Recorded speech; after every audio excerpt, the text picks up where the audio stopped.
जय हिंद दोस्तों। आज हम देखने जा रहे हैं 10 तारीख का करंट अफेयर्स। चलिए शुरू करते हैं अपने पहले क्वेश्चन से। हमारा पहला क्वेश्चन है भारत में राष्ट्रीय जड़ी बूटी और मसाला दिवस किस तारीख को मनाया जाता है। हमारे पहले क्वेश्चन का जो करेक्ट आंसर है वो है आपका 10 जून को। 10 जून को भारत में जड़ी बूटी और मसाला दिवस मनाया जाता है। चलिए देखते हैं इसके बारे में कुछ और इम्पोर्टेंट पॉइंट्स।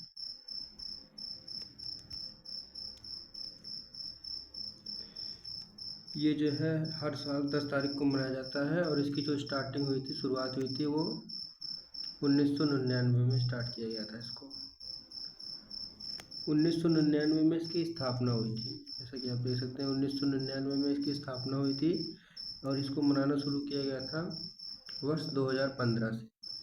2015 से इसको मनाना शुरू किया गया था और स्थापना जो इसकी हुई थी वो 1999 में हुई थी। और इसका मकसद है जड़ी बूटी और मसालों के महत्व को याद दिलाना, और इसलिए हम जड़ी बूटी और मसाला को अर्थव्यवस्था में कैसे इस्तेमाल कर सकते हैं, इसके लिए भी हम जड़ी बूटी और मसाला दिवस मनाते हैं। चलिए बढ़ते हैं आगे और देखते हैं अपना अगला क्वेश्चन। अगला क्वेश्चन है हमारा, जैसा कि आप सभी को पता है कि 9 तारीख को नरेंद्र मोदी जी ने अपने तीसरे कार्यकाल में प्रधानमंत्री पद की शपथ ली और उसमें बहुत सारे केंद्रीय मंत्री बनाए गए हैं। और उसी से रिलेटेड हमारा एक क्वेश्चन है। क्वेश्चन ये है कि कौन सा सांसद सदस्य भारत में सबसे कम उम्र का केंद्रीय मंत्री बना है। Which member of parliament become the youngest union minister in India. तो ये आपके जो बने हैं वो बने हैं हमारे राम मनोहर नायडू जी। राम मनोहर नायडू जी बने हैं और इनकी एज जो है वो 36 ईयर है और 36 साल में सबसे कम उम्र के केंद्रीय मंत्री बन गए हैं। ये 26 साल के थे तब ये सांसद बने थे और तब से ये लगातार जीतते हुए आ रहे हैं। और इनकी जो पार्टी का नाम है वो है तेलुगु देशम पार्टी, TDP। और अब ये हमारे केंद्रीय मंत्री होंगे। चलिए बढ़ते हैं आगे और देखते हैं अपना कुछ इम्पोर्टेंट पॉइंट्स इनके बारे में देखेंगे। तो इम्पोर्टेंट पॉइंट्स इनके बारे में, जैसे कि मैंने आपको बताया कि इनकी पार्टी का नाम तेलुगु देशम पार्टी है और ये मोदी सरकार के 3.0 में केंद्रीय मंत्री चुने गए हैं। अच्छा, एक और इम्पोर्टेंट पॉइंट क्या है कि ये श्रीकाकुलम लोकसभा सीट से सांसद चुने गए हैं। श्रीकाकुलम लोकसभा सीट से सांसद चुने गए हैं और इनको 2020 में सांसद रत्न पुरस्कार भी दिया गया था। 2020 में इनको सांसद रत्न पुरस्कार से भी सम्मानित किया जा चुका है। और इसके पहले जो इनके पिता थे ERN नायडू, वो सबसे कम उम्र के केंद्रीय मंत्री थे, लेकिन अब ये सबसे कम उम्र के केंद्रीय मंत्री बन गए हैं। चलिए आगे बढ़ते हैं और देखते हैं अपना अगला क्वेश्चन। अगला क्वेश्चन है हमारा, which day is celebrated as world ocean day. किस दिन को हम विश्व महासागर दिवस के रूप में मनाते हैं। तो ये आपको मनाया जाता है 8 जून। 8 जून को हम मनाते हैं विश्व महासागर दिवस। 8 जून को मनाते हैं विश्व महासागर दिवस। इसका उद्देश्य होता है कि महासागर के बारे में लोगों को जागरूक करना। इसकी थीम इम्पोर्टेंट है। इस बार की थीम आप देख लीजिए। थीम जो थी इस बार की थी वो अवेकन न्यू डेप्थ। ये आपकी थीम थी अवेकन न्यू डेप्थ, इस बार की थीम थी। हिंदी में अगर हम देखना चाहें तो इसका मतलब होता है थीम नई गहराई को जागृत करें। नई गहराई को जागृत करें। अच्छा, इसका उद्देश्य क्या होता है। इसका उद्देश्य होता है समुद्र में जो भी मछलियाँ हैं और महासागरों को जो हम लोग प्रदूषित कर देते हैं, उसमें कुछ लोग नालियाँ छोड़ देते हैं, तो इन सब से बचाने के लिए, इन सब से जागरूक करने के लिए हम वर्ल्ड ओशन डे मनाते हैं। चलिए आगे बढ़ते हैं और देखते हैं अपना नेक्स्ट क्वेश्चन। नेक्स्ट क्वेश्चन है हमारा, which regulatory body has recently launched Sarathi 2.0 app. 2.0 app mobile app है, ये किस रेगुलेटरी अथॉरिटी द्वारा लॉन्च किया गया है? तो हमारे पास 4 ऑप्शन है, सेबी है, निफ्टी है, आरबीआई है और एनएसई है। तो ये जो हमारा लॉन्च किया गया है वो लॉन्च किया गया है सेबी के द्वारा लॉन्च किया गया है। और इसका उद्देश्य है जो भी हमारे नए लोग स्टॉक मार्केट में इन्वेस्ट करते हैं उनकी सुरक्षा के लिए कि उनके साथ कोई फ्रॉड ना हो, उसके लिए ये हमारा सारथी 2.0 ऐप जो है वो लॉन्च किया गया है। अच्छा, तो ये तो हो गया इसके बारे में। सेबी का फुल फॉर्म क्या होता है? सेबी का फुल फॉर्म होता है securities and exchange board of India. Securities and exchange board of India. SEBI का काम क्या होता है? सेबी का काम होता है हमारा जो भी हमारे स्टॉक एक्सचेंज है, जो टोटल 24 स्टॉक एक्सचेंज है हमारे 24, उनके जो भी रूल एंड रेगुलेशन बनाने होते हैं जो पहले से बने हुए हैं या फिर जो नए रेगुलेशन रूल्स बनाने होते हैं और जो भी मार्केट में लोग इन्वेस्ट कर रहे हैं उनके साथ कोई फ्रॉड ना हो, उसको सारे को ये मॉनिटर करती है सेबी। और इसका जो हेडक्वार्टर है वो मुंबई में, इसका हेडक्वार्टर आपका मुंबई में है और इसके जो चेयरमैन हैं वो हैं मधुरी पुरी। चलिए आगे बढ़ते हैं और देखते हैं अपना अगला क्वेश्चन।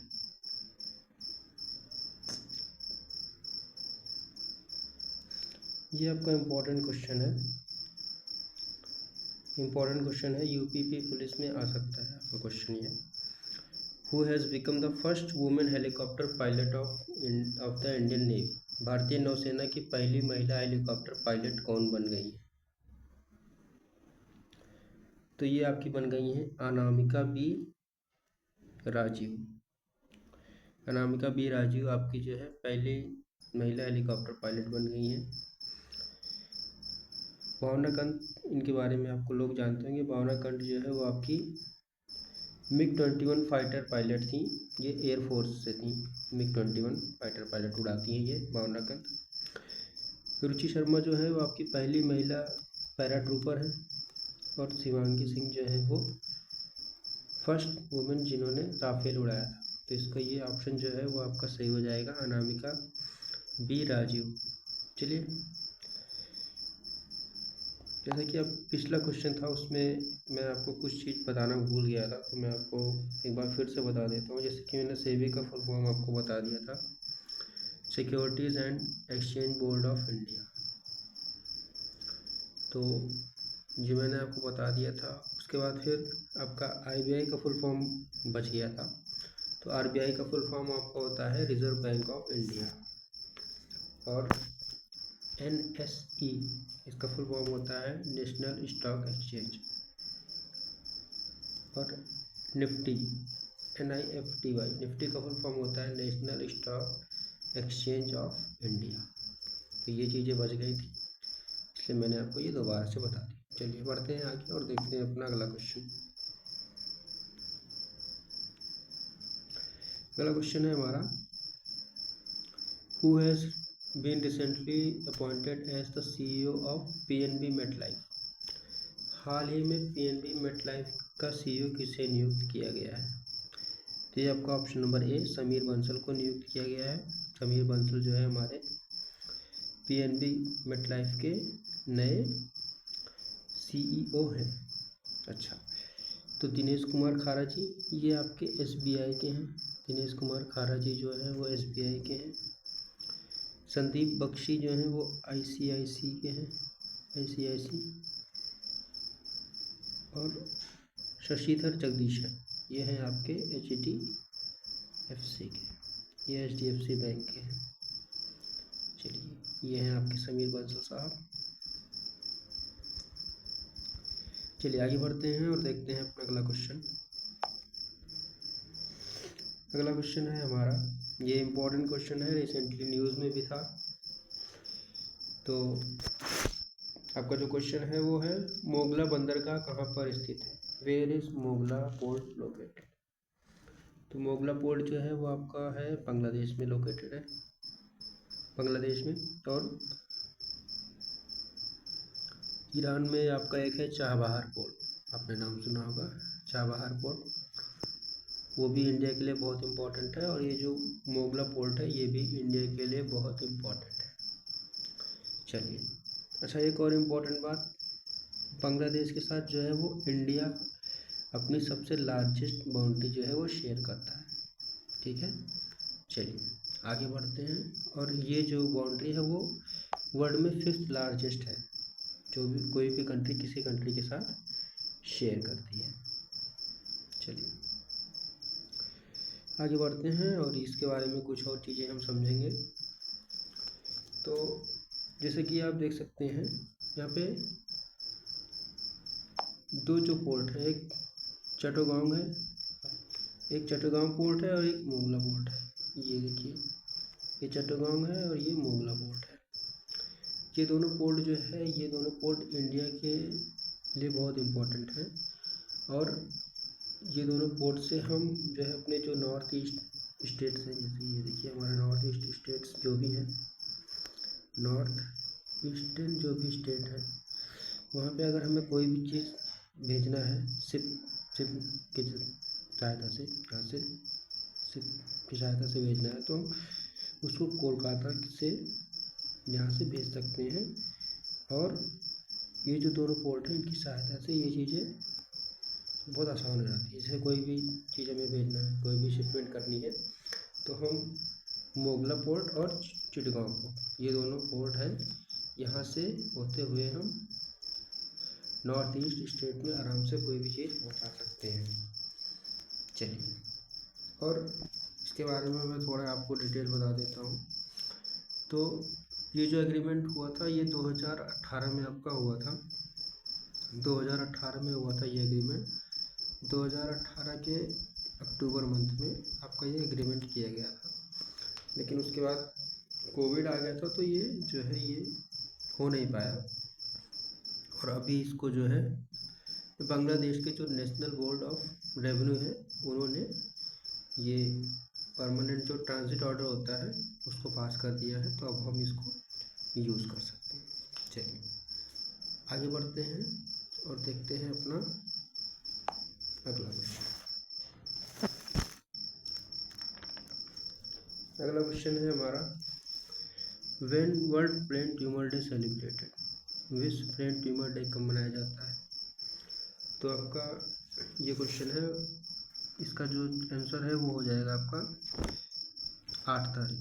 8 तारीख को हमारा मनाया जाता है विश्व ब्रेन ट्यूमर डे। इसमें क्या होता है, आपके ब्रेन में जो है वो प्रॉब्लम आने लगती है, मतलब सिर दर्द होने लगता है।